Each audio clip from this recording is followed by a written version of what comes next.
tous, bienvenue au Robixco. Ça me fait plaisir de voir de nouveaux participants ce matin. Donc pour ceux qui ne connaissent pas la structure, on est un tiers-lieu, un espace de travail partagé. On offre différents services à différents publics, donc, et notamment aux entrepreneurs à travers l'espace de coworking, la domiciliation, les bureaux privés et nos espaces événementiels. Et chaque mois, on organise un événement qui s'appelle le Petit Déj Pro. On l'organise en partenariat avec les RET.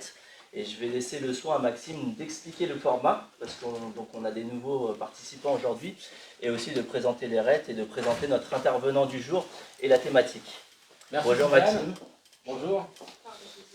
Donc en effet, moi c'est Maxime Lehoux, je dirige l'entreprise ITP à Montlouis sur le territoire, une agence d'emploi et de recrutement, et je préside un groupement d'entreprises qui s'appelle ERET, Entreprendre et Réussir dans l'Est Touraine.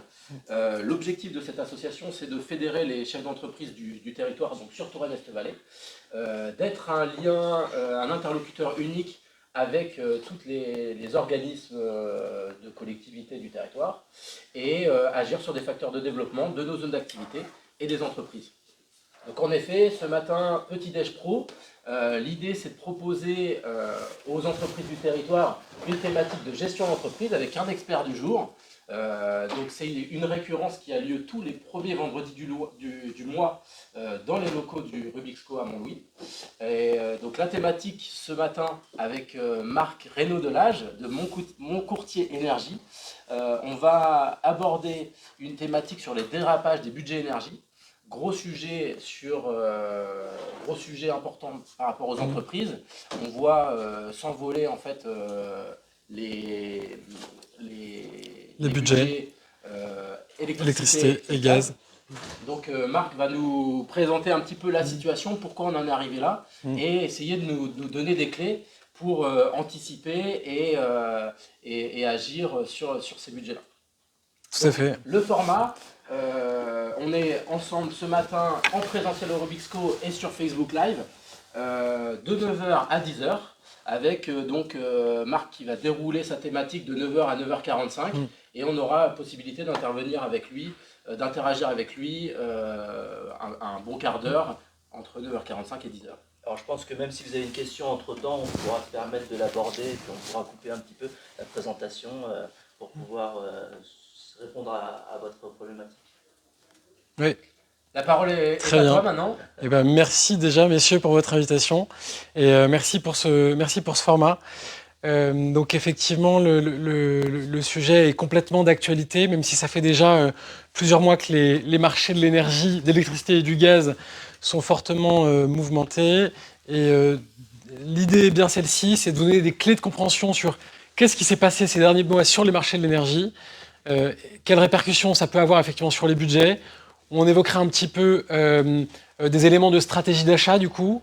On va parler un petit peu de ce que l'État a mis en place sur les aides. Et puis on terminera et on ouvrira le sujet effectivement sur le débat sur un peu des sujets d'énergie management. Comment est-ce qu'on peut agir tout de suite concrètement pour piloter, réduire nos consommations. Donc tout de suite pour démarrer, une vision du prix du marché de l'électricité. Il y a deux courbes. La courbe rouge, c'est le prix que vaut une livraison en 2023, et la courbe bleue, c'est le prix que vaut une livraison en 2024. Ces deux produits qui sont c'est le produit principal sur lequel, quand on parle du prix de l'électricité, on parle en fait du produit baseload pour livraison future de l'année d'après. Quand on parle du prix de l'électricité, c'est souvent ce prix de référence dont on parle. Donc on a beaucoup entendu parler que les prix avaient monté à plus de 1000 € du mégawattheure en août, et on parlait en fait du prix pour livraison future en 2023. Soit retard à rajouter des éléments sur mon graphique, je ne les ai pas mis, mais c'est pas grave, je vais le faire à la main. Je voulais raconter l'histoire de ce marché, qu'est-ce qui s'est passé entre le format écrase un petit peu malheureusement la ligne des abscisses. Là on est à l'été 2021, l'Europe repart après le Covid. L'Asie, la plaque asiatique est repartie avant nous. Sur le premier semestre 2021, l'Europe repart sur le deuxième semestre 2021. Au moment où on repart, on a des aléas assez importants sur du charbon, sur du gaz, sur du pétrole. Pourquoi ? Parce que la production mondiale, la machine mondiale s'était un peu arrêtée, ça repart, et donc il y a des moyens de production qui avaient été mis à l'arrêt, il y a des flux physiques de marchandises qui sont des sous-jacents de la production d'électricité et du gaz qui avaient diminué, il faut que ça reparte. C'est des aléas très important qui n'était pas arrivé depuis de nombreuses années, et donc ça provoque cette hausse en fait, hein, les aléas post-Covid. Ici, au milieu, on a le début de la guerre en Ukraine. Et un petit peu avant la guerre en Ukraine, là c'est décembre 2021, ça c'est la guerre en Ukraine, ça c'est l'été dernier, donc août, et voilà ce qui s'est passé. Là on est fin octobre. Donc historiquement, les prix de l'électricité sur le marché étaient autour de 50 € du mégawattheure. Hein, 42, entre 45 du mégawattheure. On avait des marchés qui étaient assez flat en fait. Hein. On s'émouvait quand les marchés prenaient 1 ou 2 euros ou perdaient 1 ou 2 euros, mais c'était assez plat. Et d'ailleurs, pour rappel, c'est fin 2015 que les marchés de l'électricité en France ont été, plus précisément les tarifs réglementés de l'électricité pour les entreprises, ont pris fin en décembre 2015. Donc, puisque le sujet qui nous intéresse, c'est de le regarder comme sous le prisme des entreprises, une bonne partie des entreprises étaient restées chez les acteurs de la fourniture historique jusqu'à fin 2015. Ça veut dire aussi qu'une bonne partie des entreprises qui n'avaient pas des très gros sujets énergétiques, bon, évidemment pas des Arcelor, pas des Duralex, qui dans leur compte d'exploitation avaient déjà ces sujets-là qui étaient prégnants avec des acheteurs dédiés à l'énergie, en fait, la plupart des entreprises, une grande majorité des entreprises, n'avaient pas regardé le sujet énergie, ne s'étaient pas spécialisés sur ce sujet énergie, n'étaient pas montés en compétence sur les achats énergie. Et même, en fait, après la dérégulation, ces dernières années, entre finalement 2015 et aujourd'hui, 7 ans plus tard, beaucoup d'entreprises encore suivaient ça. Voilà, c'était la petite augmentation à la hausse, c'était relativement marginal. Parce que peu de variations, et voilà. Puis du coup, c'était pas un poste très important ou le plus important de... C'est ça. Ou même si ça pesait quelques pourcents dans le compte d'exploitation, on avait plutôt en tête les décideurs que c'était plus ou moins suivi ou régulé ou capé, parce que historiquement les TRV l'étaient, alors que ça ne l'était plus d'ailleurs. Mais voilà, il y avait malheureusement pas assez on va dire, de préparation dans le monde entreprise au niveau des dirigeants et de connaissance de l'énergie pour appréhender cette crise. Je pense que ce qui se passera demain, c'est que les décideurs énergie, après ce qu'on est en train de vivre, prendront d'autres décisions, anticiperont, achèteront différemment. Ça, c'est certain. En tout cas, donc du coup, pour revenir sur les prix de l'électricité, pour parler du prix de ce que coûte 2023, je suis un fournisseur d'électricité, j'achète en juillet 2023 pour le Rubixco sa fourniture d'électricité pour 2020. On est en juillet 2021. En juillet 2021, j'achète à 60 € la livraison 2023 du Rubixco. On est en octobre, on est le 1er novembre, on est le 3, on est le 4, je sais plus. On est le 4 novembre 2022, le Rubixco n'a pas encore signé son contrat d'électricité pour 2023, je l'achète, ça marche comme ça, je l'achète 481,90 €. Donc, le décideur qui avait anticipé, qui a acheté il y a 1 an et demi, il a un très bon prix. Celui qui n'a pas regardé, achète un peu au dernier moment, renégocie au dernier moment, il a pris, plus de 500% d'évolution sur le prix sous-jacent de son contrat. Quelques commentaires encore sur l'évolution du prix. Donc on avait des aléas. Le prix de l'électricité dépend d'un certain nombre de sous-jacents. Il dépend du prix du gaz. Il y a une forme d'indexation naturelle du prix du gaz vis-à-vis du prix de l'électricité. Il dépend un petit peu du prix du pétrole, il dépend un petit peu du prix du CO2, et puis après, évidemment, il va dépendre d'autres moyens de production qui ont une importance dans le mix énergétique. Donc, les premiers aléas, c'est des aléas sur les sous-jacents qui sont liés au Covid.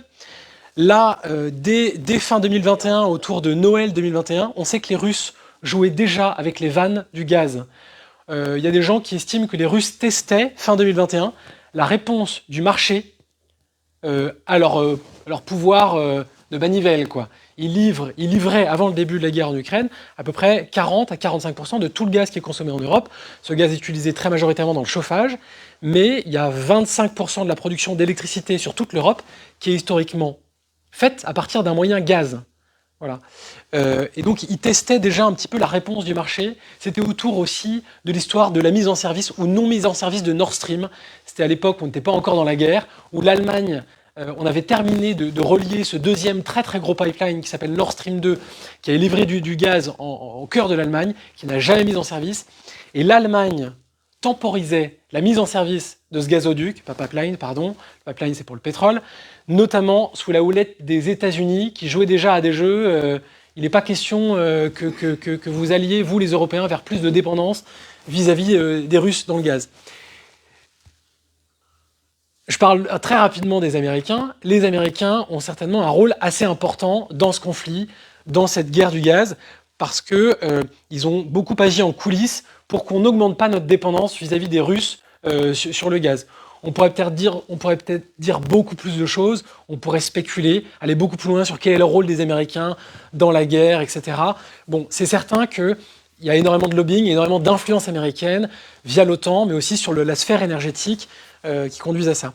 Ce qui est certain aussi, c'est que pour l'industrie du gaz de schiste américain, qui nous est livré en GNL, en gaz naturel liquéfié, c'était une opportunité importante. Alors, oui. Question. Pourquoi 2024 est tellement moins cher que de 2023? Oui. Alors, très bonne question. Et la principale raison, on va la voir tout de suite. Mise en service des centrales, non ? Ouais, c'est la prime de risque sur le nucléaire français. Alors, c'est pas la seule raison qui explique ce spread. Hein. La différence entre les deux années de livraison, on appelle ça le spread. Mais l'une des principales raisons, puisque c'est un prix futur, c'est une anticipation des acteurs du marché et des producteurs sur le risque, sur le rapport offre-demande, hein, voilà. Et donc, l'une des principales raisons, évidemment, c'est la vision qu'on a de la disponibilité globale des moyens de production d'électricité en 2024, et notamment, puisque là, c'est les courbes de prix français, du nucléaire français. Ça tient compte du changement d'indexation lié à la Commission européenne, à l'Europe? Alors, non.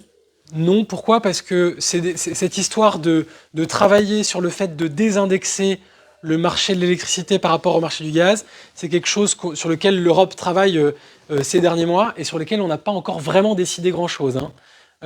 J'en dirai quelques mots, mais finalement, il y a un désaccord profond entre les différents pays européens sur ce sujet-là, parce qu'il y a des pays qui considèrent, notamment l'Allemagne, notamment les pays du nord de l'Europe, que c'est trop stratégique. Leur mix énergétique est tellement sur le gaz, contrairement à nous, que s'ils n'ont pas de gaz, ils sont dans le noir, c'est la préhistoire pour eux. Donc ils sont prêts en fait à payer très très cher.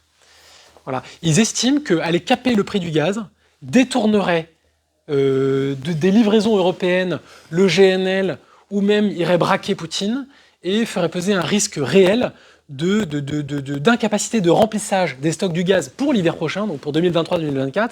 Cet hiver, on va s'en sortir, hein, les stocks sont pleins, etc. Mais c'est pour l'hiver prochain qu'il y a un risque important.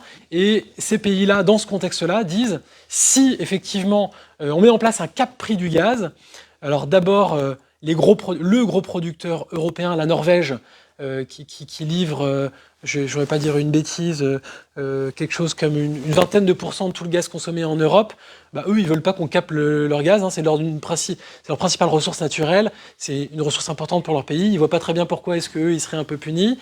Et puis, est-ce que, du coup, les bateaux GNL qui nous livrent une partie ne seraient pas déroutés ou iraient livrer d'autres plaques sur lesquelles la formation des prix est meilleure qu'en Europe ? Et puis Poutine a déjà dit, hein, il est hors de question, si vous faites ça, nous, de toute façon, c'est clair. Déjà, on ne sait pas trop si on va vous livrer du gaz, mais si vous capez les prix, on ne va peut-être pas vous livrer. Donc, moi, je n'ai compris que le sujet, c'était de décorréler l'électricité et gaz. Oui. Le gaz, on peut toucher. Enfin, l'Allemagne a besoin de gaz, oui. Certains pays du Nord sont très intéressés par le oui. gaz, notamment les producteurs. Oui. Mais le but, c'est le prix de l'électricité, c'est de décorréler du prix Tout du à gaz. fait. Parce qu'on a des outils de production nucléaire qui n'ont pas ouais. énormément. On devrait les avoir. Ouais. Mais le sujet, il est là. Oui. Et là, ça va être décorrélé de toute façon. Donc, il y avait le sujet du prix du gaz, parce que le prix du gaz, on verra tout à l'heure, a une influence importante sur le prix de l'électricité. Mais pour le décorréler, comment fait-on ? Et il faudrait revoir les règles de formation du prix de l'électricité. Alors, comment se forment les prix sur le marché de l'électricité ? C'est les fameuses règles du merit order, en fait. Je vais venir rapidement. Voilà, c'est ça. C'est de dire qu'en fait, comment se forme le prix de l'électricité sur le marché ? le prix de l'électricité sur le marché spot qui va influencer aussi le futur, il se forme. L'électricité ne se stocke pas. Si l'électricité se stocke dans une batterie de téléphone ou dans des batteries Tesla de voiture, donc à la limite, à l'échelle industrielle, on prend 1000 batteries Tesla et on a un moyen de stockage d'électricité. Ou alors si l'électricité se stocke sous forme d'eau, on remplit des barrages, là on stocke de l'eau et après on va turbiner. Voilà, Mais sinon, l'électricité à échelle industrielle ne se stocke pas. Il faut en permanence mettre sur le réseau l'exacte quantité d'électricité qui est consommée en instant T. C'est l'équilibre qui doit être fait. Et donc, le principe du merit order, c'est que il y a des règles qui disent que par défaut, tout le renouvelable qui est intermittent, l'éolien et le solaire, est prioritaire. On ne cherche pas à savoir quel est son coût de production. C'est du renouvelable, c'est vertueux, on le met en premier lieu en production. Par contre, pour tout le reste des moyens de production, on voit de l'hydro, du nucléaire, du gaz, du charbon, la lignite, c'est une autre forme de charbon qui coûte un peu plus cher, du gaz, après d'autres vieilles centrales au fioul, on va les appeler successivement en fonction du niveau de puissance électrique qui est demandé sur le réseau, mais on va les allumer successivement en fonction effectivement de leur coût marginal de production. C'est-à-dire que c'est le moyen le moins cher qui est appelé d'abord. C'est ce qu'on appelle le merit order. Pour fermer le mix énergétique à un instant T, en France, on a besoin d'électricité tout de suite, j'allume 1, 2, 3, 4, 5, 6, 7, 10 centrales, et je les allume dans l'ordre en fonction de leur coût, en fait. Voilà. Et donc,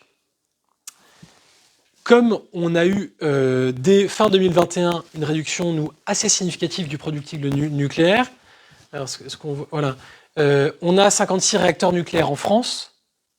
Fin septembre, il y en avait que 28-30 qui étaient en fonctionnement. Donc il y avait moins de la moitié des réacteurs. Jamais aussi peu produit d'électricité d'origine nucléaire en France depuis 20 ou 30 ans. Ça, c'est la journée de production électricité en France le 1er octobre 2019. Ça, c'est la journée de production d'électricité en France le 4 octobre 2022. Alors j'ai pris 2019 parce que c'était avant le Covid, et puis j'ai pris là, il y a quelques jours. La différence très importante, vous voyez la barre blanche. La barre blanche, en dessous, on a du gris. Qu'est-ce que c'est? C'est l'export. On exporte 7760 MW, l'équivalent de la production de 6 centrales nucléaires.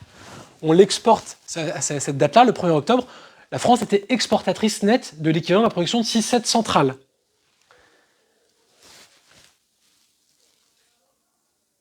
Là, le gris, on n'est pas de l'autre côté on est de l'autre côté de la barre blanche, c'est de l'import. Le 4 octobre 2022, on importait en France l'équivalent de la production de 6 à 7 centrales nucléaires. Voilà. Donc on voit bien, c'est amusant de regarder ces graphiques de RTE Economics, c'est l'empilement des différents moyens de production qui permettent la courbe électricité, le mix énergétique français. Donc on voit, par exemple en orange, on voit la courbe solaire, le productible solaire en cœur de journée. On voit l'éolien, donc là le 4 octobre il n'y avait pas beaucoup de vent, mais par contre en 2019, le 1er octobre il y avait beaucoup de vent. Le jaune évidemment c'est le nucléaire. On voit qu'on produit à peu près quasiment 40 MW de puissance nucléaire, voilà, alors que là, on est à 25 MW. On voit bien la différence très importante de productible. Et donc, du coup, voilà, le fait qu'on a un nombre important de centrales qui étaient à l'arrêt. Alors pourquoi? Pour deux raisons. La première raison, c'est que, à cause du Covid, est-ce que EDF a bien fait, pas bien fait? Est-ce qu'il y a des choses qui ont été pilotées derrière? Ils ont déplanifié un certain nombre d'arrêts de maintenance parce que effectivement le Covid a créé des répercussions sur tout l'écosystème de la maintenance et du rechargement combustible ou des visites décennales qui fait appel à de très nombreux sous-traitants, mais ont tourné, mais la grande distribution a tourné. Bon, en tout cas, EDF a sérieusement fait décaler son programme on va dire, de refit, de visite décennale, de changement combustible. Il a été vraiment abîmé par le Covid. EDF exploitant l'a justifié comme ça. C'est très probablement vrai. Le nucléaire n'était plus à la mode il y a 3 ans. Hein. Tout le monde cherchait à se désengager. C'est vrai, c'est vrai. L'Allemagne, etc. On sort effectivement d'une quinzaine d'années de nucléaire bashing. très important. Au début, on va dire sous l'égide des Verts allemands, avant Fukushima, puis qui s'est complètement accéléré avec Fukushima. Et malheureusement, moi qui suis un ancien EDF, parce que j'ai travaillé une dizaine d'années chez EDF, je trouve que EDF n'a jamais su correctement vulgariser entre guillemets, les bienfaits du nucléaire civil et le défendre comme stratégiquement quelque chose de très important pour notre indépendance énergétique. Donc oui, on n'a pas, on sort de 15-20 ans d'indécision autour de la stratégie nucléaire. Le politique français a fait n'importe quoi autour du sujet nucléaire, mais parce que le politique français, si vous voulez, quand vous avez une ministre de l'énergie qui en fait est la ministre de tutelle d'EDF, cette ministre ou ce ministre qui change tous les 2 ans ou 3 ans, il ne connaît pas le sujet, quoi. Avec des pouvoirs de lobbying extrêmement forts et pas assez de lobbying du côté d'EDF pour le contrecarrer, effectivement, on sort de ce nucléaire bashing parce qu'il y a des gens, notamment, peut-être que vous connaissez, comme Jean-Marc Jancovici, qui ont essayé de réhabiliter le nucléaire. Et voilà, la crise aussi nous a permis de réhabiliter le nucléaire. Parce que, finalement, c'était pas si mal le nucléaire, ça coûtait pas si cher, ça pollue pas trop ou pas du tout, on n'a pas bien compris. Bon, bref, donc là, les il y a eu la libération au passage du marché de l'énergie avec l'apparition aux entreprises qui font que du courtage, qui ne produisent pas. Parce qu'aujourd'hui, EDF est le seul producteur, pas le seul, mais majeur, qui vend son énergie à des gens qui ne font que revendre, en fait. Alors, EDF produit 80... Et là, on voit vraiment le bout du sujet avec l'ensemble des entreprises de négoce, je vais appeler ça comme ça, qui achètent, qui vendent, et qui... L'AREN. Qui sont en train de soit de plier bagages, soit d'augmenter de façon énorme les tarifs d'une électricité qu'ils ne produisent pas. Alors, moi, je suis pas d'accord avec ça. Il y a cette apparition-là aussi. Alors, il y a un... Ce que je veux dire, c'est qu'il y a un sujet qui est, est-ce que la manière dont on a libéralisé le marché de l'énergie en France, avec cette histoire d'AREN, etc., est-ce qu'on l'a bien fait? Est-ce que ça a été vertueux ou pas vertueux? Honnêtement, pour connaître très bien le sujet, parce que j'ai bossé sur l'AREN chez EDF, c'est pas si simple que ça de répondre noir ou blanc. C'est ce que dit Jean Covici. Voilà. On a fait les poches d'EDF quand même, au passage. Disons que l'AREN, d'après ce que j'ai compris... on a un peu fait les poches d'EDF. On a fait les poches d'EDF pour donner à d'autres entités privées de l'argent pour qu'ils puissent construire des moyens de production. Oui. Ce qu'ils n'ont pas fait. Alors, ils ont simplement mais... une fonction de courtage, c'est-à-dire qu'ils ont juste revendu l'EDF, l'énergie qu'ils avaient à bas coût chez EDF, ils l'ont revendu en faisant une marge, sans construire aucun moyen de production. Oui, mais alors dans ce cas-là, pourquoi est-ce que le politique, le gouvernement, ou même EDF, qui a écrit l'AREN, qui a écrit la loi AREN? C'est écrit chez EDF. La commission de régulation de l'énergie, la direction générale de l'énergie du climat demande à des pools d'ingénieurs EDF d'écrire les textes. C'est EDF qui a écrit le texte de loi AREN.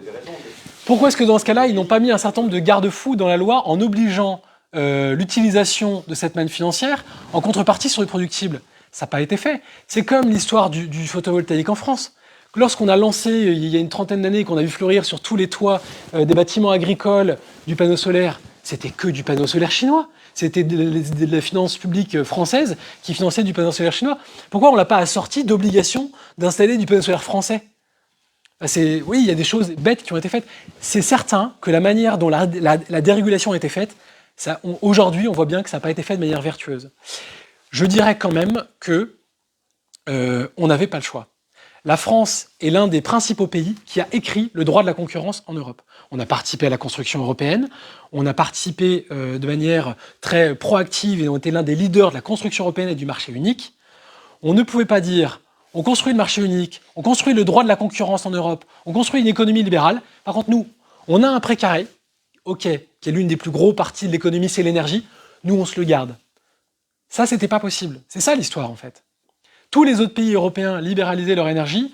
Nous, on construisait le truc, on mettait en place le système. On disait, alors nous, par contre, on se fait ce précaré-là, parce que bon, nous, on a construit le nucléaire civil post-guerre, ça marche super bien. Donc vous êtes gentils. C'était pas possible. C'était pas possible. Ah, effectivement, la suite de l'histoire n'est pas écrite. Donc peut-être quelques mots sur le gaz. Petit point, parce que timing, 9h25. Donc en effet, refaire un point maintenant sur la situation du gaz, et puis après peut-être avancer sur justement donner des clés. Les aides, tout à fait. Cette situation, finalement. Tout à fait. Donc quelques mots sur le gaz. Il est donc, vous voyez que la courbe elle ressemble étrangement à la courbe de l'électricité. C'est parce que effectivement, en fait, très souvent, historiquement, c'est un moyen gaz qui vient fermer le mix énergétique. Ça veut dire que, quand on parlait tout à l'heure du merit order et de la manière dont le marché de l'électricité, voilà, eh bien effectivement, il vient se fermer sur le coût marginal de production d'un moyen gaz, soit en cogé, soit en gaz. Et donc voilà, c'est pour ça qu'il y a cette corrélation très importante entre les courbes. Et donc là, c'est le début de la guerre en Ukraine. Et entre février-mars 2022 et août, les Russes ferment complètement le robinet. C'est ça, en fait. Ça, ce sont les principaux gazoducs qui livrent l'Europe. Ça, c'est les gazoducs en provenance des champs gaziers russes. Ça, c'est les gazoducs sur les champs gaziers norvégiens au nord de l'Europe. Et ça, c'est le gros champ gazier algérien. On est entouré de 3 principaux champs gaziers, les Russes, la Norvège, l'Algérie. Après, il y a évidemment le Qatar, mais on n'est pas livré par gazoduc. On va être livré en GNL. On constate sur différents gazoducs la fermeture, en fait, sur cette période-là, entre février, mars, juin, ou la diminution des volumes. Là, par exemple, celui-là, il est complètement fermé en avril. Là, on voit celui-ci, il est complètement fermé en mai, etc. Il y avait cette fameuse histoire où la Russie exigeait qu'on paye en roubles son gaz. C'était pas dans les contrats. Contractuellement, enfin voilà. Et donc, du coup, ils ont justifié, vous ne payez pas en roubles, on ferme. Donc, les Russes ont fait une trajectoire progressive de fermeture du gaz, et ce faisant, c'est assez terrible, mais en nous livrant moins, ils étaient mieux payés. La courbe de prix augmentait plus, ils étaient plus payés en valeur qu'en diminuant les... Ils se sont fait plus d'argent en nous livrant 5 à 7 fois moins. Bon, toujours est-il que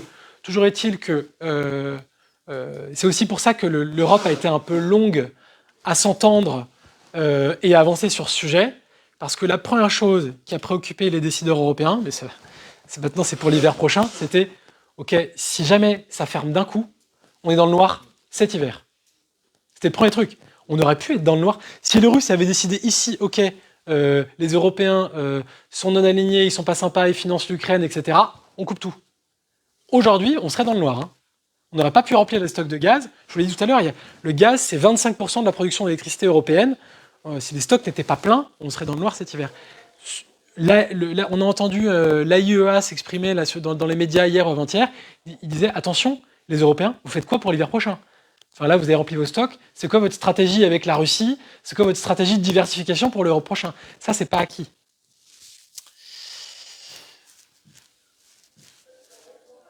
Quelques mots du coup sur peut-être pour ouvrir et finir un petit peu sur le sujet des marchés de l'électricité et du gaz, ce qui se passait. Oui. Oui, moi j'avais une question sur la fermeture de Fessenheim, l'influence que ça a eu. On parle de l'influence russe, mais on a aussi fermé la centrale nucléaire de Fessenheim. Ouais.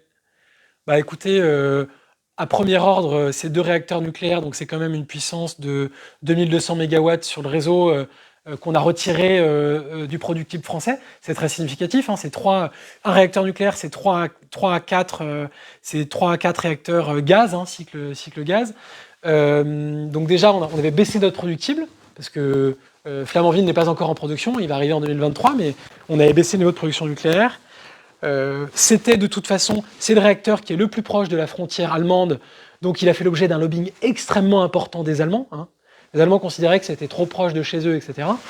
D'un point de vue technique, état de la centrale, c'est pas rationnel, puisqu'il y avait beaucoup d'argent qui avait été réinvesti pour faire le refit de cette centrale. Donc on considère plutôt que les réacteurs étaient en très bon état. Et d'ailleurs des réacteurs qui n'étaient pas concernés par les problématiques de corrosion que connaissent le reste du parc, puisque ce sont les réacteurs qui ont été construits dans la deuxième partie du déploiement du parc nucléaire qui sont concernés par les problématiques de corrosion. Je dis 2 mots là-dessus. au début des premières tranches nucléaires, c'était des hommes et des femmes soudeurs, bon souvent des hommes, hein, parce qu'il n'y a pas beaucoup de femmes soudeurs, mais c'était fait à la main, les soudures, sur ces énormes circuits, ces conduites de refroidissement qui ont pour vocation d'être utilisées lorsqu'il faut venir noyer un réacteur nucléaire en cas d'emballement du cœur. Hein, c'est des circuits secours. Et sur la deuxième partie du parc, c'est des robots, c'est des soudures électriques qui ont été faites. Et c'est sur ces soudures-là qu'on a des problèmes de corrosion. On a considéré que ces corrosions étaient trop importantes et que si on devait utiliser en cas d'urgence pour noyer un réacteur, il y avait un risque que c'est pour ça ces réacteurs et qu'on les a découpés et qu'on est en train de les remettre en place. Donc oui, c'était très très politique, Fessenheim. C'était un engagement de François Hollande aussi. C'était un engagement de campagne, c'était un engagement politique. Et après Macron, qui a été secrétaire général de l'Élysée sous Hollande, c'est lui qui l'a finalement fermé, mais presque aujourd'hui, il faudrait le réouvrir en fait. Les Allemands ont déjà décidé finalement de ne pas fermer leurs 3-4 dernières centrales nucléaires. C'est pas impossible qu'ils aillent même réouvrir celles qu'ils ont commencé à démanteler post-Fukushima. C'est pas impossible. Hein. Oui. Juste une question sur ce que tu expliques sur les soudures. Je réfléchis comme un enfant sur ce coup-là, mais je me dis que c'était pas moins cher et moins risqué de revoir les soudures et remettre en état le réseau de sécurité plutôt que de découper, fermer et de se dire on va aller acheter ailleurs. En fait, ils sont en train d'enquêter. Il y a une commission, Parce que ça va être commission parlementaire. la décision a été prise par des gens qui ne sont pas des économistes, qui n'ont pas un regard à long terme et qui. Alors ça, c'est fou quoi. Moi je me dis c'est de la réparation. Ouais. Alors. Après, le truc, c'est qu'aujourd'hui, la commission d'études est sur le sujet. Ils sont en train d'évaluer à quelle vitesse les fissures ou les micro-fissures, on parle de micro-fissures, évoluent sur les soudures pour mettre le plan d'action en place. Ça vient se cumuler avec les grands carénages sur certaines centrales. Donc ils sont en train de voir ce qu'ils font. Et il y a un sujet qui est la compétence soudure qui n'existe plus malheureusement. Il y a une tension sur le marché de l'emploi sur tous les postes. Là on parle de soudeur, mais c'est vrai chez les chauffeurs, enfin Maxime le sait, tout le monde le sait. Et il y a du problème, il n'y a pas la compétence technique pour refaire les soudures au rythme qui voudrait. Et puis après il y a une deuxième chose, c'est que ces soudures elles se font en milieu radioactif. Il y a qu'un soudeur qui travaille sur ces soudures et jusqu'à une certaine dosimétrie de radioactivité, et après ils sont obligés de le changer. C'est-à-dire que là où pour une soudure classique, ce ne sont pas des soudures classiques, il faudrait un gars, là il en faut 5. D'accord, ok. Donc ça va prendre énormément de temps. Ouais, et puis bon, on a entendu Jean-Bernard Lévy là, sur la fin de son poste qui disait que c'était la faute du politique français, de l'État français, parce qu'on avait coupé, entre guillemets, comme on avait bâché le nucléaire, il n'y avait plus de moyens. Bon, attention, on n'a jamais empêché l'exploitant EDF de maintenir la sécurité de ses réacteurs. Et voilà. Donc oui, ce qui est certain, c'est que EDF s'est vu retirer toute visibilité sur du nucléaire futur et sur la durée de vie de ses centrales. Ça c'est vrai. Pendant un moment donné, ça a été extrêmement compliqué. Mais de là à dire que EDF a été empêché de maintenir en bon fonctionnement son réacteur, bon, il y a sans doute une faute de l'exploitant sur ces histoires de soudure. Hein. Il y a, je pense pas plus, mais... Le dossier énergie en France, à mon avis, ça va rejoindre les grands dossiers perdus de la France, comme le textile, le métallo, le charbonnage de France, on y va directement. Ce primo, on n'a plus de compétences à EDF parce que Mitterrand, en arrivant, a instauré la pré-retraite à 52 ans pour le passer à l'EDF. On a perdu les chaudronniers, les soudeurs, les mecs qui faisaient du ciment, etc. Là, je rejoins Lévy qui dit, ok, on n'a pas pu effectivement faire la sauvegarde du réseau parce qu'il n'avait plus de compétences. Il n'y avait pas de plan de formation derrière. Parce que suivant l'idéologie mitterrandienne, je ne suis pas anti-socialiste, ça veut dire les jeunes remplaceront les vieux. Ça ne s'est absolument pas passé comme ça. Donc effectivement, pendant 15 ans, le parc, en fait, c'est longuement dégradé et on en a maintenant la preuve. Après, le problème aussi, c'est qu'il y a eu un manque en fait, de communication vis-à-vis en fait, des Français. J'ai vu, ça fait 3 jours, un sondage absolument ahurissant. 75% des Français considèrent encore que l'énergie nucléaire, c'est une énergie carbonée. Donc c'est vrai que quand on parle de ce principe-là, une méconnaissance totale de c'est désolant. C'est-à-dire qu'effectivement, le gouvernement n'a jamais fait ni aucun moyen d'information auprès du grand public, ni mise en place en fait, de moyens de sauvegarder l'énergie. Et pour finir, et j'arrêterai là, EDF, pendant des années, pendant 15 ans, a vendu à bas prix son électricité à l'export, effectivement, vers des pays qui ne produisent pas d'électricité, comme notamment l'Italie, qui n'a aucune centrale nucléaire. Maintenant, on se retrouve effectivement à racheter très cher de l'énergie, et parce que pendant 15 ans, les politiques ont dit à la population, non, on ne fera pas de nucléaire, c'est dangereux. Alors que la construction des centrales nucléaires françaises est totalement différente de celle du Japon ou de celle de Tchernobyl. Complètement différente. Donc, Jean Covici l'explique très bien dans son bouquin. Pourquoi est-ce qu'il n'y a pas d'émissions d'informations liées à destination du public Tout à fait. pour arrêter toutes ces conneries que l'on entend. Oui, c'est tout à fait. Et il ne faut pas oublier que ça a été le précaré exclusif, puisque c'était un monopole d'EDF pendant des décennies. Oui, EDF était lié aussi capitalistiquement à l'État. Oui. Donc, clairement parlant, c'est pas au patron d'EDF, c'est à l'État de dire on arrête les conneries et effectivement on met en place un plan de communication. Sauf que effectivement, là, les politiques, de droite ou de gauche, n'ont jamais fait leur boulot en fait vis-à-vis de ça. Et quand on parle de l'Allemagne qui ferme ses centrales nucléaires, l'Allemagne a les plus grosses mines de lignite, qui est le combustible le plus polluant au monde, et ils ont relancé toute la production de lignite dans notamment le nord de l'Allemagne. Oui, tout à fait. Et aujourd'hui, et c'est malheureux, je vous montrais les courbes d'import. On importe en grande partie cette électricité qui est produite sur de la lignite. Oui. On va essayer de poursuivre un petit peu la présentation. On reviendra par la suite sur l'échange avec le public et on répondra à toutes vos questions. C'est nous le public. Ouais. Voilà. Le public en délire. Juste peut-être pour clôturer un peu ce sujet qui est passionnant, qui a des répercussions aujourd'hui très fortes pour les particuliers, pour les entreprises, ça c'est certain. Et donc ça augmente la passion, le désir de débat, de comprendre. Mais effectivement, il est temps de toute façon de changer notre fusil d'épaule et de faire différemment. Déjà, posons le constat, informons les gens. Et puis, effectivement, je crois qu'on prend des virages très très importants. Et les années voilà, on va vivre des années structurantes. Et l'avenir énergétique va être très différent maintenant. La remise en route du parc nucléaire français est en cours et ça va détendre les prix de marché. Ça, c'est à peu près certain. On a beaucoup de chance sur ce début d'automne. On a eu des températures extrêmement douces. Ça a également permis le fait que les prix de l'électricité se détendent. Donc, le fait que le marché constate que oui, EDF respecte sa trajectoire de remise en fonctionnement des réacteurs, va détendre le marché. Donc ça va venir réduire le spread. D'ailleurs, en fait, le 31 décembre 2022, le produit calendar N+1, ce n'est plus le calendar 2023, donc il n'existe plus, c'est le calendar 2024. À quel niveau de prix sera alors le calendar 2024 à ce niveau-là? On verra.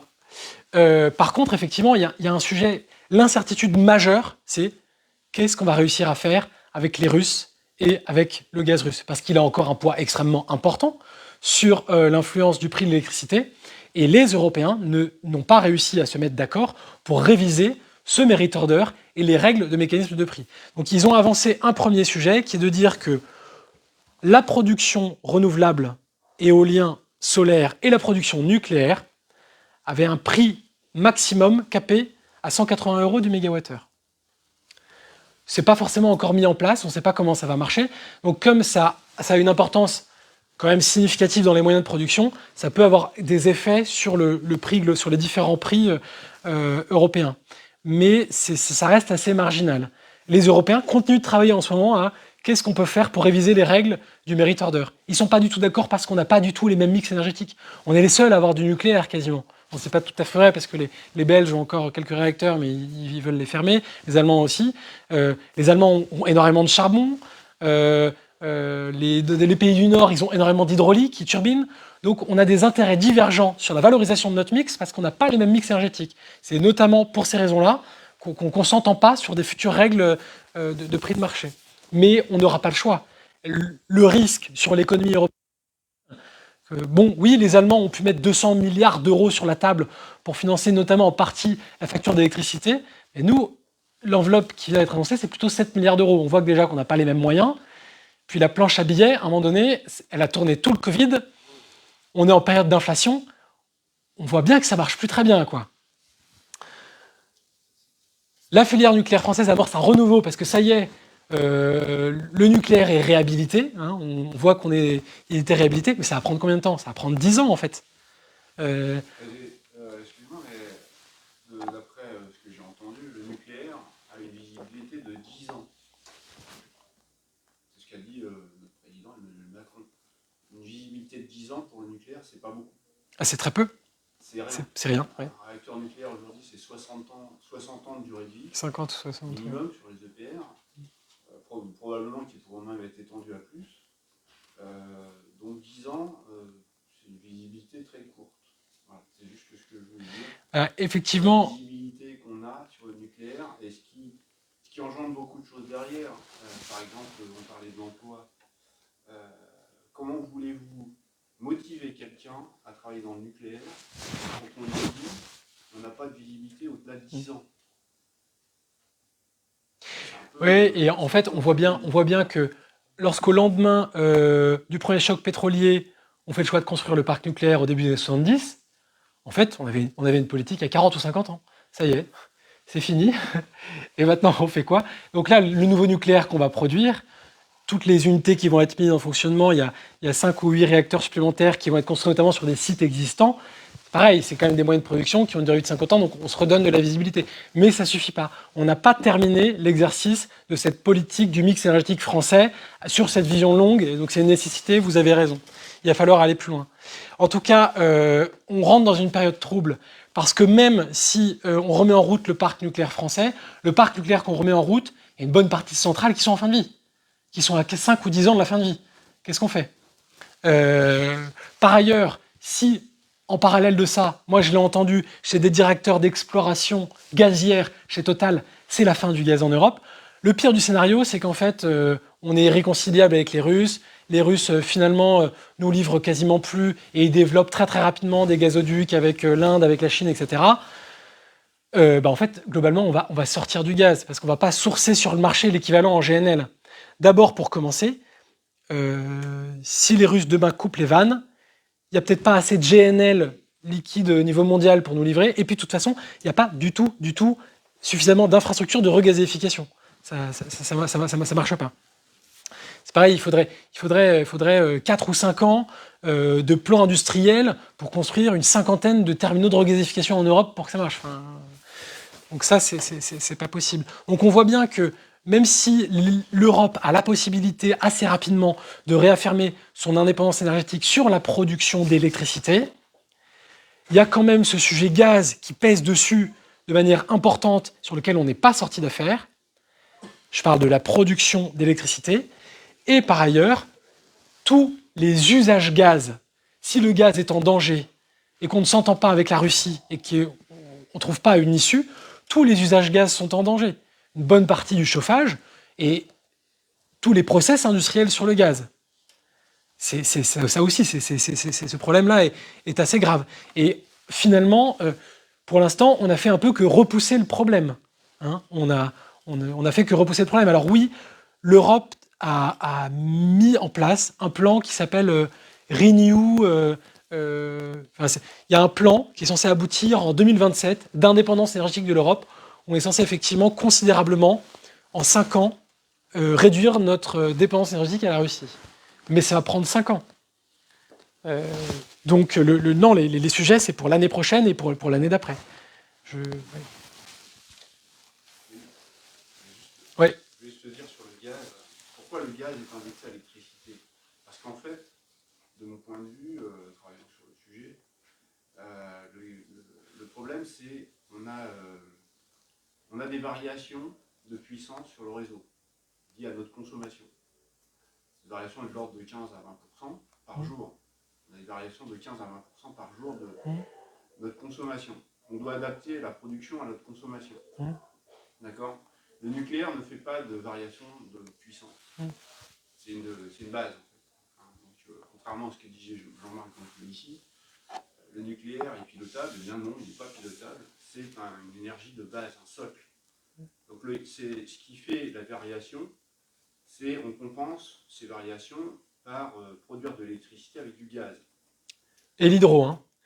l'hydro, tous les barrages français est pilotable et permet de gérer, effectivement, vous avez raison, on l'a vu sur les courbes, entre le creux de la journée et les pics, le pic historique c'est 19h, que ce soit le matin, soit le soir, effectivement il y a ces variations que vous citez, et oui, le gaz est un moyen de piloter cet écart. Effectivement, l'hydro permet en partie de piloter, seulement en France, on a décidé de faire l'hydro parce que on a des contraintes en termes de territoire. On a voilà, 10 à 12% de la production électrique nationale française, c'est de l'hydro. Mais c'est parce que les experts estiment qu'il n'y a pas de potentiel d'augmentation de production hydro en France. Mais alors là, je ne parlais pas de potentiel, je parlais de l'hydro en pompage, turbinage. Donc là, il n'y a pas besoin d'avoir du potentiel naturel. Hein, ça, c'est de l'hydro 100% artificiel, puisqu'on repompe l'eau. Donc il n'y a pas besoin d'avoir de source en haute altitude, etc. Donc il y a une opposition des Français pour faire de nouvelles hydro. Ils ne veulent pas voir leur vallée, puisqu'il faut un lac en bas, un lac en haut, ils ne veulent pas voir leur vallée en bas inondée par un lac de barrage. Donc ça, c'est une bêtise un peu collective. Et donc, on est obligé de compenser ces variations par du gaz. Et c'est bien pour ça que ces variations, on est très dépendant du gaz pour ces variations. Et sans le gaz, eh bien, ça nous ferait des blackouts. Et c'est pour ça que, même si ça représente que 20% de variations, on est obligé d'avoir du gaz. Alors, c'est obligatoire. C'est vrai. Ce que vous dites, ce que vous dites est vrai pour le mix énergétique français. Le gaz est un moyen d'ajustement. On turbine. Donc, on va voir qu'en fait, dans les prochaines années, on va aller chercher du smart grid, du stockage pour jouer ces ajustements. Peut-être que c'est toutes les Tesla connectées à un moment donné au réseau français sur lequel on viendra soutirer 20 à 30% de la batterie d'un coup qui pourront jouer ce rôle d'ajustement. Mais dans d'autres pays, le gaz n'est pas un moyen d'ajustement. En Allemagne, c'est un moyen de production de base. Dans une dizaine de pays européens, c'est un moyen de base. C'est plus que l'ajustement et une base. Exactement. Et par ailleurs, nous sommes interconnectés. N'oublions pas que ce soit les réseaux électriques ou que ce soit les réseaux gaziers, ça fait 20 ans qu'on construit l'Europe de l'énergie. S'il n'y a pas de gaz chez nos voisins ou pas d'électricité chez nos voisins, on est aussi, pardon de le dire, dans la merde. Qu'est-ce qu'on fait? On coupe toutes les interconnexions pour assurer que ce ne soit pas le blackout en France? Ça va créer des dissensions en Europe. Hein. C'est un sujet sous-jacent extrêmement grave. Donc, s'il manque du gaz chez nos pays, chez nos voisins, qui eux sont sur du gaz en base, voilà, on est liés sur ces sujets-là. Je vous propose d'avancer. Il nous reste pour pouvoir suivre ces sujets-là. Je vous propose de passer un peu à la suite et on a abordé beaucoup de sujets sur les raisons de la crise, sur les prix de marché de l'électricité et du gaz, sur comment ont été construits ces prix, sur ce qui s'était passé. Ce qui va être haletant, carrément, c'est le gaz. Qu'est-ce qui se passe avec le gaz russe? Voilà. Et je pense qu'il y a deux sujets majeurs. C'est est-ce que les Européens restent unis? Parce que pour le moment, on a montré des dissensions sur le sujet énergétique, hein, clairement. Donc c'est un peu notre talon d'Achille. On n'a pas les mêmes mix énergétiques. Les Allemands, ils ont mis leur pognon de leur côté, etc. Alors qu'on aurait pu faire un plan un peu global. Bon, on voit qu'il y a des dissensions sur le sujet énergétique. Hein. On touche à des choses qui sont de l'unité nationale et on voit bien que c'est voilà. Donc, est-ce que les Européens vont réussir à rester unis? Et est-ce qu'on s'en sort avec la Russie sur est-ce qu'on trouve un deal pour quand même avoir un petit peu de gaz russe pour pas être dans le noir les 2-3 prochaines années et retourner à la préhistoire. J'exagère, hein, mais c'est ça qui va être critique. Après, bien sûr, très rapidement, et c'est déjà le cas, il y a des écosystèmes qui se mettent en place pour aller très vite. C'est plutôt les sujets sur la sobriété énergétique. On n'a pas le choix. On va devoir consommer beaucoup moins. On va devoir autoconsommer plus. Tous les faiseurs de panneaux solaires, etc., ils sont débordés de demandes. Tout le monde veut du solaire en ce moment. Tout le monde veut isoler. Voilà. Donc il y a une accélération très très forte de tout ce qui va être accélérateur de sobriété énergétique. Il y a une accélération de l'information, de la formation des gens sur ces sujets-là. Donc voilà, moi ce que je vous propose, c'est qu'on parle un petit peu de ça. Bon, je voulais parler un peu d'échanger sur les pratiques achats, sur les contrats d'électricité et de gaz, mais je vous propose peut-être de mettre ça de côté pour parler plutôt énergie management en fait, et aller sur... je vais pas parler des aides. Peut-être on prend 2 minutes sur les aides. Avant d'aller sur l'énergie management, je parle des aides. Il y a 3 aides qui ont été validées, qui existent. La première, c'est le bouclier tarifaire. Qu'est-ce que c'est? En fait, c'est le tarif réglementé de vente, c'est le tarif bleu. Le tarif bleu, il existe toujours pour les professionnels. Il faut faire moins de 2 millions d'euros de chiffre d'affaires, avoir moins de 10 salariés et avoir un compteur bleu ou Linky, donc une puissance maximum de 36 kVA. Si on cumule ces 3 critères, alors on peut toujours bénéficier du tarif réglementé de vente de l'électricité. Ce tarif est aujourd'hui autour de 15-16 centimes TTC. Il va être augmenté de 10-15% là en début d'année par l'État. Il aurait dû augmenter de 100% quasiment. Donc l'État, ça va lui coûter, on ne sait pas très bien, quelque part entre 30 et 70 milliards d'euros. Cette protection qu'il fait pour les petites entreprises, mais surtout pour les particuliers, ça va nous coûter un billet colossal. Ce que ne font pas d'autres pays d'ailleurs, hein, ou pas dans cette mesure-là. L'État a mis beaucoup d'argent sur la protection des particuliers et des petits pros, et moins sur les entreprises. Toujours est-il que... Là, ça s'adresse plutôt à des activités tertiaires. Ouais, pas sur des activités tout ce qui va être des petites activités tertiaires, des petits commerces, de la petite hôtellerie, de la restauration, voilà, du petit tertiaire. Moi, sans détour, il faut retourner, si vous n'y êtes pas, au tarif réglementé de vente, ou éventuellement sur une... Non, elle n'est plus accessible, mais sauf ou alors garder, pour ceux qui l'ont, des offres qui sont indexées sur le tarif réglementé de vente. Il y a certaines offres de Total qui s'appellent l'offre classique, qui sont tarif moins 5%. Comme elles sont indexées au prix de l'électricité, elles sont aussi protégées. Voilà. Mais sans détour, moi je dis à tous les gens qui sont concernés par ça, il faut y aller. C'est sans commune mesure par rapport à tout ce qu'on peut trouver sur le marché. Inversement, vous faites 2,2 millions, vous avez 12 salariés, tout d'un coup, vous prenez une mandale en fait, hein, puisque vous passez de 17 centimes à plutôt 50 centimes. Donc vous aurez un budget énergie 3 fois plus cher que ceux qui ont un tarif protégé. Et donc, il y a d'autres dispositifs. Alors, le premier dispositif qui est très compliqué, regardez pas l'écran, c'est imbuvable, il a été mis en place en 2022, c'est un guichet d'aide au paiement des factures d'électricité et de gaz. Donc il y avait des critères qui étaient être une entreprise grande consommatrice d'énergie, donc ça veut dire avoir des achats de gaz et d'électricité qui atteignent 3% du chiffre d'affaires 2021. Et ce critère des 3% a été un peu simplifié pour être vu à l'aune d'un mois ou d'un trimestre. Néanmoins, ce dispositif est une usine à gaz, il faut vérifier des critères, il faut faire une déclaration sur la page des impôts. Il était censé être doté de 3 milliards d'euros. Je crois que l'État a décaissé 50 ou 70 millions d'euros à date. Donc il était extrêmement compliqué, avec des critères qui étaient trop fermés. Il va être prolongé en 2023 et Bercy travaille à la simplification et à l'ouverture de ce mécanisme. Il faudra le regarder pour ceux qui sont concernés parce que ça pourrait être intéressant. Ce qui n'est pas très clair non plus, c'est qu'il se percute un peu avec l'autre mécanisme qui vient d'être annoncé, qui est le dispositif amortisseur à l'électricité. Donc celui-là, heureusement, est plus intelligent. Entre guillemets, il n'y a rien à faire. Si vous en bénéficiez, c'est-à-dire que si vous n'êtes pas protégé par le bouclier tarifaire, vous aurez, selon des conditions de prix d'électricité payée sur votre facture, une ristourne automatique qui sera appliquée par tous les fournisseurs, quel que soit votre fournisseur, qui ira jusqu'à maximum 120 € du mégawattheure. Donc, pardon, ouais, là on parle pour les entreprises, effectivement. Hein. Ce dispositif amortisseur électricité. Il y a déjà beaucoup de monde, hein. Voilà. Beaucoup d'entreprises, mais il est pas bien. Il est clairement. Ça s'adresse aux PME et aux TPE aussi. Ouais, ça s'adresse aux PME et TPE. Donc, ça serait les TPE qui seraient à plus de 36 kVA.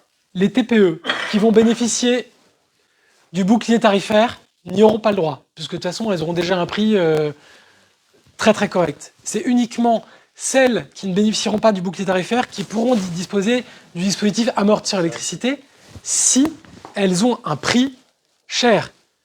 Moi, je connais des petites sociétés, elles avaient négocié un contrat de 3 ans et 1 an et demi, elles s'en sortent très bien. Elles sont très contentes. Elles disent, ah, quelle bonne idée on a eu d'anticiper à ce moment-là. Et par ailleurs, effectivement, bon, il y a quelques trous dans la raquette, parce que par exemple, si vous avez une puissance inférieure à 36 kVA, mais vous faites plus de 2 millions ou plus de 10 salariés, vous ne bénéficiez pas du bouclier tarifaire, et a priori, vous ne bénéficiez pas de ça non plus. Donc là, il y a un souci. C'est pas encore très bien ficelé. Il faut qu'ils bossent sur le décret pour savoir les tenants et les aboutissants. Pour les entreprises qui ont plus de 250 salariés ou les très grosses entreprises, en fait, elles verront ça plutôt en direct avec l'État, avec le dispositif de guichet d'aide. Ils auront en fait des enveloppes spécifiques. C'est la dernière ligne sur les ETI et les grandes entreprises. Voilà, c'est ça. C'est la dernière ligne. Attendez, qu'est-ce que j'ai dit? Oui, c'était ça. Ouais, c'est ça. Pour les ETI et les grandes entreprises. Exactement, tout à fait. C'est pareil, a priori, le guichet d'aide de paiement des factures de gaz et d'électricité, il est censé coexister pour les PME, TPE en 2023, mais on ne sait pas très bien. Moi, je pense que c'est pas très précis encore. Hein. Quand on regarde sur les différents sites du gouvernement ce qu'ils ont publié, il y a des trucs qui se contredisent un petit peu. C'est assez probable que si vous avez le dispositif amortisseur électricité et que vous présentez aussi au guichet, vous n'aurez peut-être pas les deux. Hein. Bon, c'est pas très clair. Bon, il y a ces trois volets. Le bouclier tarifaire sur le tarif réglementé de vente bleue. Si vous êtes dans les critères du bouclier tarifaire, foncez. Vous pouvez faire une demande de souscription très facilement sur Internet, sur le site d'EDF. Il faut remplir un formulaire pour ressouscrire, c'est assez simple. Si ce n'est pas le cas, il faudra regarder de près ces deux dispositifs. Et là, si je comprends bien, Marc, il y a quand même beaucoup d'incertitudes sur les années à venir. Toi, ton conseil, c'est en termes d'engagement, c'est plutôt d'aller sur des contrats courts. Oui. Des contrats... Donc, on peut faire 2 minutes. On peut parler de stratégie achat. Donc moi, ces dernières semaines, ces derniers mois, lorsque j'accompagne des clients pour signer des contrats d'électricité, je leur conseille de signer des durées courtes, 1 an. Pourquoi? Parce que je spécule sur le fait, mais comme la plupart des acteurs du marché, que le retour en production des centrales nucléaires va détendre le prix de l'électricité. Et donc, ça ne sert à rien d'abîmer son budget sur 3 ans. Parce que, assez souvent, historiquement, les fournisseurs d'électricité vont proposer aux entreprises des contrats de 2 ans ou de 3 ans. Alors, pour 2 raisons. Parce qu'en fait, ça va venir noyer le prix de l'électricité avec les prix 2024 et 2025 qui sont moins chers, on l'a vu, parce qu'ils sont moins risqués. Donc, ça fait un prix moyen qui est un petit peu moins cher. Ceci étant dit, si les entreprises ont la trésorerie pour se payer et affronter qu'un prix 2023, je leur conseille plutôt de signer du 12 mois, d'aller chercher le dispositif et d'aller chercher courant 2023 lorsque les prix de l'électricité seront un petit peu redescendus. Pourquoi? 1, parce que le nucléaire revient en production, et 2, parce que j'en suis convaincu. L'Europe n'a pas d'autre choix que de continuer d'avancer sur... Il faut qu'on fasse quelque chose sur la désindexation du gaz. Il faut qu'on sauve l'économie européenne. Si on ne s'en sort pas, c'est l'économie européenne qui plonge. Et nous, les Français, en fait, on est bien mieux lotis que beaucoup d'autres pays grâce à ce qu'il nous reste de nucléaire. Donc c'est une certitude qu'il va se passer quelque chose. C'est pour ça que aujourd'hui, stratégie d'achat d'électricité tout de suite, prenez du 1 an. En gaz, je suis beaucoup plus réservé. Parce que on ne sait pas. Il y a 2 scénarios. Premier scénario, effectivement, dans les prochains mois, on signe un accord avec la Russie. Finalement, la guerre en Ukraine se termine. Dans ce cas-là, il vaut mieux signer du 1 an, parce que le gaz, c'est pareil, il va redescendre. Inversement, on est sur une guerre longue. Les Russes décident de continuer leur politique de prix, où ils nous livrent le moins possible, tout en conservant des prix extrêmement élevés. Eh bien, les prix ont chuté depuis... Alors, ils sont très élevés, on est toujours autour de 120-130 euros du mégawattheure, alors qu'ils étaient à 20 euros du mégawattheure il y a 18 mois. Mais dans ce cas-là, si les Russes continuent encore pendant 1 an cette stratégie du filet de gaz, de nous filer le moins possible et de conserver des prix très très chers, peut-être qu'en gaz c'est l'inverse, peut-être qu'il faut signer du 2 ou du 3 ans. Là il y a une forte incertitude sur la stratégie d'achat. Donc moi ce que je fais, je dis, voilà, pariez, chers dirigeants, pariez. Est-ce que vous pariez sur une résolution ou une capacité des Européens à aller trouver une issue avec les Russes et un accord qui fait que les prix du gaz vont soit se détendre un petit peu, soit il y a un risque que dès qu'on rentre dans la période de chauffe, les Russes y jouent, on continue à tendre le filet et on remonte à du 150-200 euros du mégawattheure. Dans ce cas-là, il faut tout de suite acheter du 2 ou du 3 ans. Voilà. Est-ce qu'il n'y a pas une autre alternative? Je ne parle pas d'électricité, je parle gaz. Est-ce qu'il n'y a pas une autre alternative qui est de se dire d'anticiper en tant que responsable ou patron d'entreprise, de se dire il faut que je sorte du gaz? Ben oui. Est-ce que Mais- l'action majeure, elle est pas là, en fait? Tout à fait. Négocier des contrats pour 1 an ou 2 ans, 3 ans, ça doit être un complément. Mais Mais c'est pareil, En termes de consommation d'énergie par rapport au gaz, notamment par rapport au gaz, ouais. c'est quoi? Il faut en sortir quand? Le plus vite possible? Pour On quelle peut- autre énergie? Pour quelle... Et donc moi, il y a des gens Sur qui... la il y a des gens- la consommation locale de l'entreprise, du bâtiment, du... Ouais. Juste une chose, j'ai travaillé dans la PME aussi, je connais bien Christelle Amida et Alex. Ce sont des fours qui fonctionnent au gaz. C'est impossible. Là, il faut passer des dispositions, alors on va faire Mais tu Alex est condamné, il va se faire Ah, non, non. Non mais, alors prenons, moi je vous propose... Non mais Orléans, Non, Je vous propose- Mais je veux dire, c'est pareil pour le carrelage, c'est pareil pour les Oui. tuiles, c'est pareil pour tous les fours tunnels. On ne peut pas condamner 20% de la production. De toute façon, c'est le problème en Allemagne aussi. Oui. Donc, on ne peut pas dire, OK, des usines qui fonctionnent au gaz, dont le process est au gaz parce que la capacité énergétique et l'indice énergétique du gaz est quand même largement supérieur à celui de l'électricité. Donc, on a besoin de figer en fait la silice dans le verre pour que ça devienne un verre.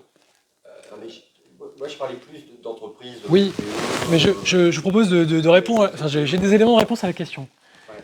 Il y a donc effectivement, il y a des gens qui commencent à se dire c'est peut-être la fin du gaz en Europe. Donc, effectivement, il faut tout de suite protéger, enfin, débloquer effectivement de l'argent public pour protéger toute l'industrie qui en est dépendante et l'accompagner vers la transition avec effectivement un sous-jacent de production qui est l'électricité. Mais si on fait ça, ça veut dire qu'on anticipe et on planifie la fin du gaz en Europe. On voit bien qu'en fait, on est à la croisée des chemins. Le choix, il n'est pas encore fait. Et en fait, ce choix-là, il va certainement se faire dans les 6 prochains mois.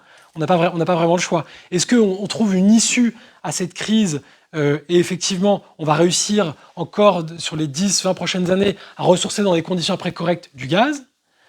Ou est-ce qu'on considère que ça ne va pas être possible, que effectivement ce qui se passe notamment avec les Russes ne va pas être tout dans ce sens-là? Et dans ce cas-là, on va être obligé de prendre des décisions structurantes qui sortiront l'Europe en partie du gaz. D'ailleurs, je fais un parallèle, les Français, on a eu l'occasion de financer l'accroissement d'un gazoduc avec l'Espagne pour mieux se sourcer sur du gaz algérien.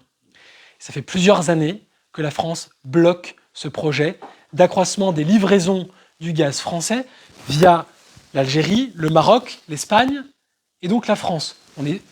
95% de nos flux de gaz, il vient de l'Est en fait. Le gaz circule en Europe du Nord ou de l'Est vers l'Ouest. Et donc, on aurait la possibilité, les Espagnols ont déjà fait leur partie, d'augmenter les gazoducs. Et en fait, les Français, on était contre parce que on a des relations diplomatiques pas toujours apaisées avec l'Algérie et qu'on a peur que l'Algérie nous tienne sur ce sujet en augmentant notre dépendance vis-à-vis d'eux avec le robinet du gaz.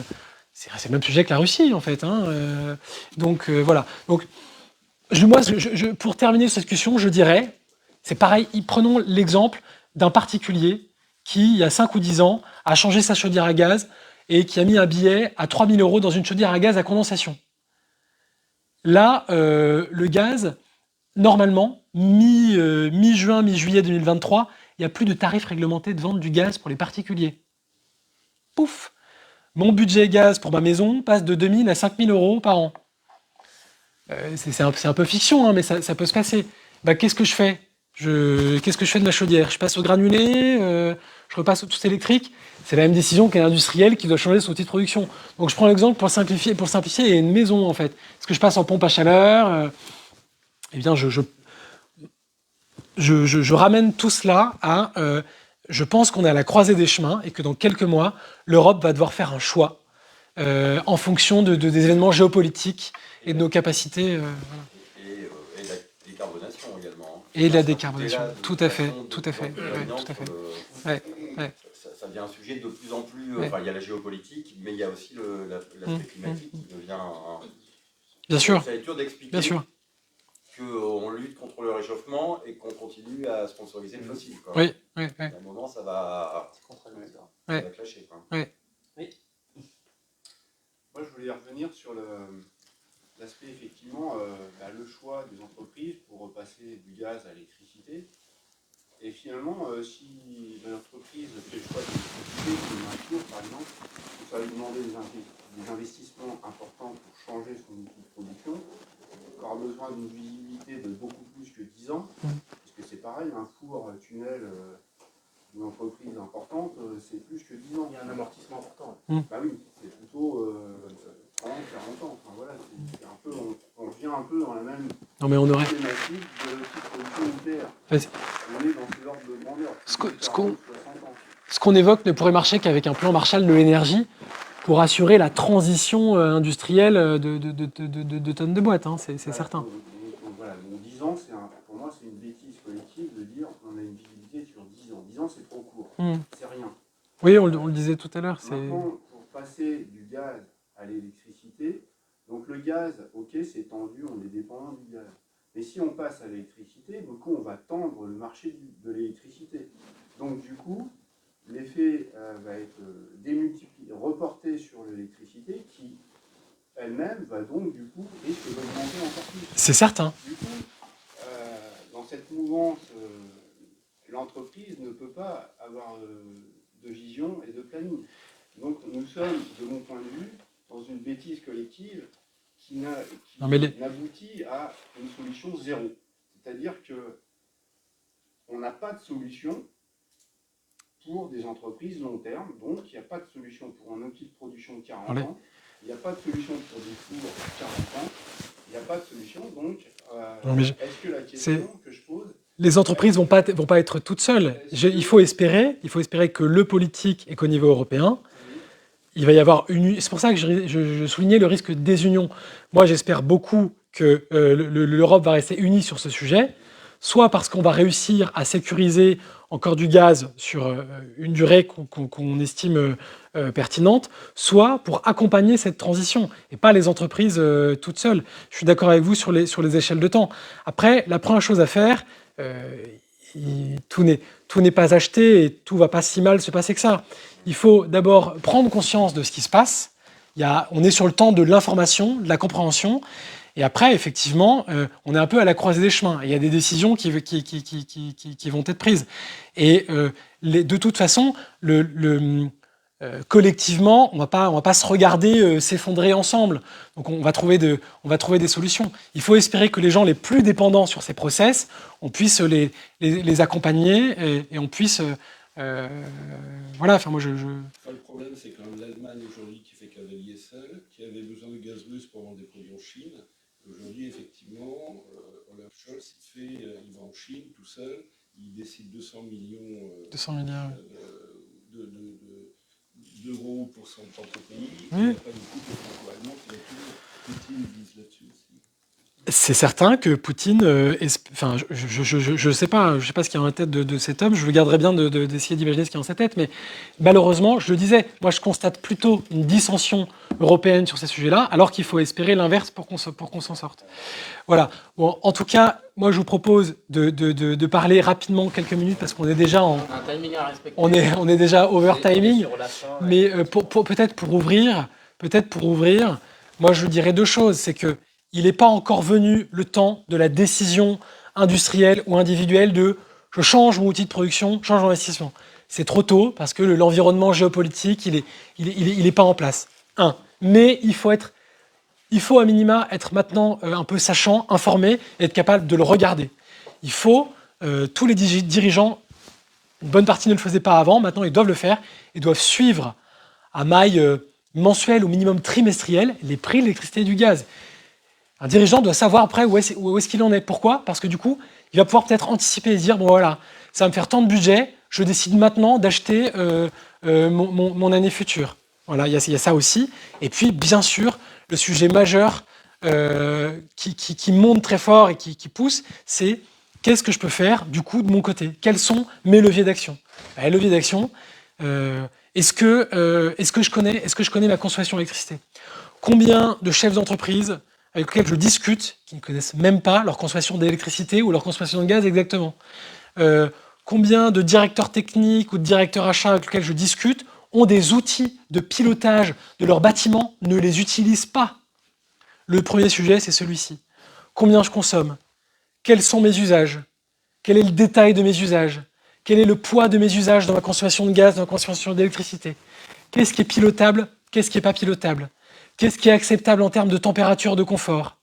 Est-ce que j'ai quelqu'un dans la direction qui est un petit peu sachant ou qui veut monter en compétence sur ce sujet-là et qui va être responsabilisé sur des premiers sujets d'énergie management?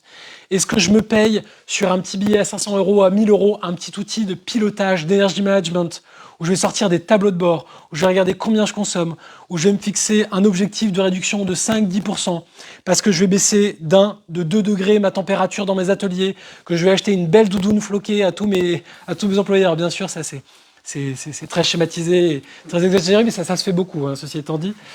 Voilà. Est-ce que j'ai regardé d'un peu plus près tous les dispositifs certificats d'économie d'énergie? Dans quel état sont l'isolation de mes bâtiments? Qu'est-ce que ça va me coûter si je consulte 3-4 faiseurs en isolation pour mon toit ou pour mes murs? Quelle est la partie prise en charge par les certificats d'économie d'énergie? Quelles sont les actions que je dois prioriser qui auront le plus d'effet sur ma consommation d'électricité et de gaz? Est-ce que je suis conscient de ça? Est-ce que je peux me faire aider? Qu'est-ce qu'il existe comme diagnostic ou comme audit gratuit ou pris en charge en partie par l'ADEME qui va me permettre de faire un plan d'action pour prioriser ce que je peux faire ce que je peux faire très rapidement, ce que je peux faire à 1 an ou à 3 ans pour réussir à aller sur 10, 15, 20% de sobriété. Et ça c'est possible. Très souvent, aller chercher 5, 10, 15%, c'est possible assez facilement. Tu peux nous Voilà. dire les postes les plus énergivores, parce que tu parles d'isolation, après je suppose que ça dépend aussi de la structure. Bien sûr, donc j'ai un discours extrêmement global. Maintenant, il faudrait zoomer. On pourrait parler du tertiaire, on pourrait parler d'un hôtel. Si on parle d'un hôtel, c'est pas du tout la même chose d'avoir un bâtiment neuf aux normes 2012 ou encore plus récentes que d'exploiter un monument historique. Évidemment, c'est pas du tout la même chose. Les actions sont pas les mêmes. Et puis après, dans le tertiaire, le chauffage, l'éclairage sont prédominants dans les usages énergétiques. Dans l'industrie, ce n'est pas du tout le cas. Donc, les actions à mettre en œuvre dans le tertiaire ne sont pas les mêmes et n'ont pas les mêmes influences dans le budget que dans l'industrie. Là, dans le tertiaire, la première chose à faire, si ce n'est pas encore fait, c'est l'éclairage. Il y a encore des gens qui n'ont pas de la LED partout. Alors, malheureusement, le remplacement du néon ou d'halogène par de la LED, ce n'est plus correctement abondé. On sort de 10 ans où c'était relativement bien financé par les dispositifs certificats d'économie d'énergie. Maintenant, ça l'est moins. Ceci étant dit, quand on est dans le tertiaire, souvent, ça pesait 20-30% de la facture d'électricité. Et ça peut être divisé par 5. C'est 30%. Si on n'était pas en LED, quand on passe en full LED, ça peut être divisé par 5. Donc, si ce n'était pas fait, c'était le premier sujet. Le deuxième sujet, c'est des sujets d'isolation et de chauffage. Qu'est-ce que j'ai comme moyen de chauffage? Quel âge il a? Quels sont mes coefficients d'isolation? Qu'est-ce que ça me coûte si je change mon moyen de chauffage? Qu'est-ce que ça me coûte si j'isole? Qu'est-ce que j'ai comme aide si je change mon moyen de chauffage? Qu'est-ce que j'ai comme aide si j'isole? Sur combien de temps je l'amortis et je le finance? Il faut aller sur ces sujets-là quand on est dans le tertiaire. Il y a les sujets confort. Est-ce que j'avais historiquement des consignes de température à 21, 22? On bosse pas mal avec des bailleurs, etc. On voit des gabegies. Il y avait des trucs dans les parcs privés, il y avait des consignes de température à 22. C'est du délire. C'est du délire. C'est du non-sens. Voilà.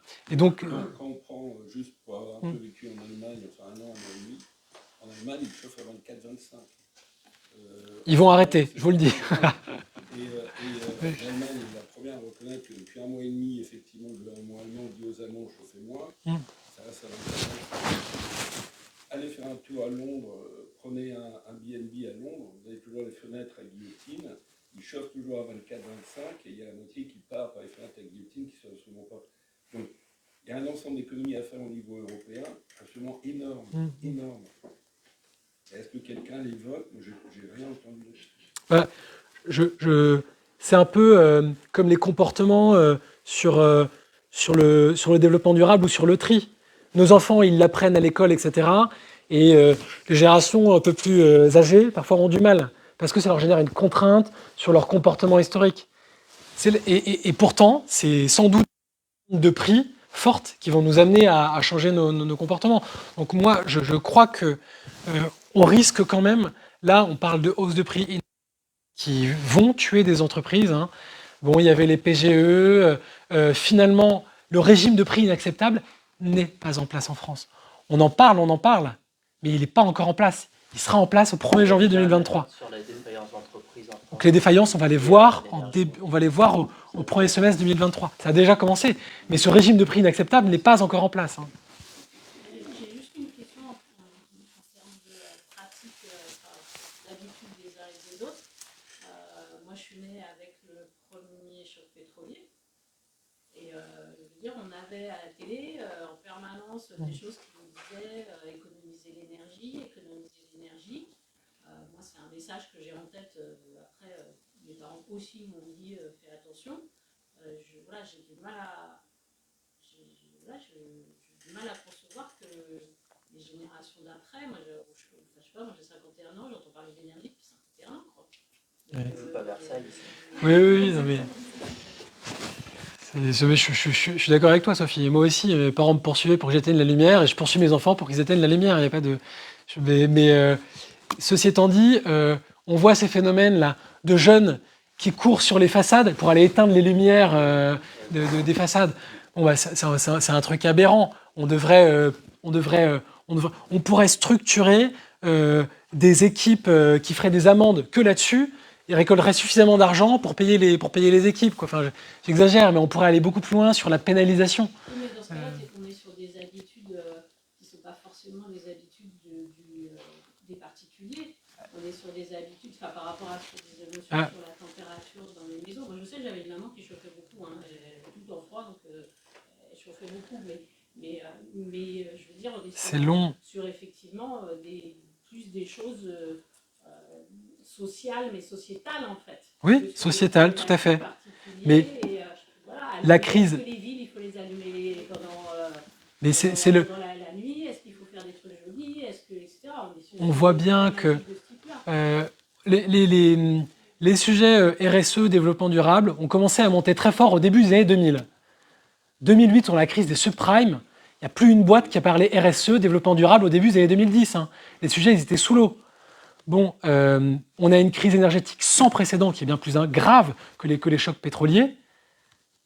Mon propos, c'est de dire que ça va avoir des conséquences, je l'espère, vertueuses, parce qu'on y est contraint aussi, parce qu'il y a un écosystème de contraintes sur les changements des pratiques. Et le propos, moi, je propulse plus sur les entreprises qui ont besoin de leviers pour agir. En attendant peut-être d'agir sur des décisions d'investissement, il faut agir sur du comportement. C'est le moment. C'est difficile, on n'a pas envie. Et ceci étant dit, cet environnement de contrainte et de crise, par ailleurs, de manière évidente, c'est la première crise importante d'une longue série. On vit dans un monde fini. Il est avéré que la quantité de pétrole en sous-sol, on a sans doute dépassé très largement la moitié de ce qui restait. Le gaz, il y a un excellent rapport du Shift Project, qui est un think tank qui est affilié notamment à Jean-Marc Jancovici. Il y a eu une commande de l'armée de terre sur quel est l'état des stocks de gaz. C'est un document pour l'armée de terre. Hein. Quel est l'état des stocks de gaz ou des stocks pétroliers à 10-20 ans? Le rapport, il est extrêmement clair. Il dit les courbes d'offres et de demande vont se croiser violemment dans les prochaines décennies parce qu'en fait, il faut toujours plus d'argent pour faire cracher toujours plus aux puits qui sont en phase descendante. Chaque mois, il y a 1 million d'Indiens et 1 million de Chinois qui accèdent à la classe moyenne, qui s'achètent des bagnoles et qui se chauffent. Vous vous rendez compte, la quantité est très bien pour eux qu'ils puissent le faire. Mais qu'est-ce que ça veut dire? Ça veut dire que derrière, il faut mettre plus de barils de pétrole et plus de gaz sur le système mondial. Ça ne marche plus. Les courbes vont... Est-ce que par rapport aux solutions qui avaient été démontrées là, la partie autoconsommation pour les entreprises, par exemple sur des entreprises de tertiaire, j'imagine bien que les entreprises industrielles qui ont besoin dans leur process en fait, de certaines énergies, c'est une autre problématique. Est-ce que c'est une des stratégies possibles? Ou est-ce que c'est pas faisable ou est-ce que, Alors l'autoconsommation, c'est principalement du solaire. Le solaire, moi, une entreprise sur deux avec lesquelles je discute réfléchit au solaire, fait faire des devis. Tous les partenaires ou les gens que je connais sur l'environnement, ne serait-ce que de Région Centre, des Placiers, Groupe Roi Énergie, Hervé Thermique, ils n'ont jamais eu autant de demandes sur ce sujet-là, ils sont complètement débordés. Donc oui, évidemment, l'autoconsommation, c'est une évidence. C'est une évidence qui s'impose, mais souvent, ça vient produire 15%. Ça vient générer une indépendance de 15% dans le besoin énergétique. Oui, donc ça ne pas, en fait. C'est pas suffisant au regard de Ça, l'investissement. voilà, c'est ça. Après, dans l'industrie, il y a des choses très intéressantes à faire sur de la cogénération. Des entreprises qui bossent sur des process chaleur, il y a encore beaucoup d'entreprises, y compris des petites entreprises de la région, qui bossent, sur du décolletage, sur de l'usinage, sur du plastique, qui ont des process chaleur, qui n'ont pas encore étudié de la cogénération. Aller récupérer la chaleur issue de leur process de production pour la chaleur fatale. Et là, il y a encore une marge de production à l'industrie là-dessus qui est importante. Tout ce qui est méthane, Qui est énorme. Parce que moi, je sors de l'agriculture et puis j'étais encore la semaine dernière chez un copain qui faisait un méthaniseur en foyer pour chauffer le château d'à côté et qui se produisait en électricité pour eux aussi. Enfin, la bêta, en tous les cas, allait être autoconsommée. Enfin, la partie électrique allait être autoconsommée. On n'a pas énormément développé la méta en Europe, en France. Là, ça pousse fort. Hein. Depuis 3-4 ans, il y a effectivement, avant c'était très lent. Là, ça pousse très très fort. Tout ce qui est déchets des cantines collectives, des EHPAD, etc. Des particuliers.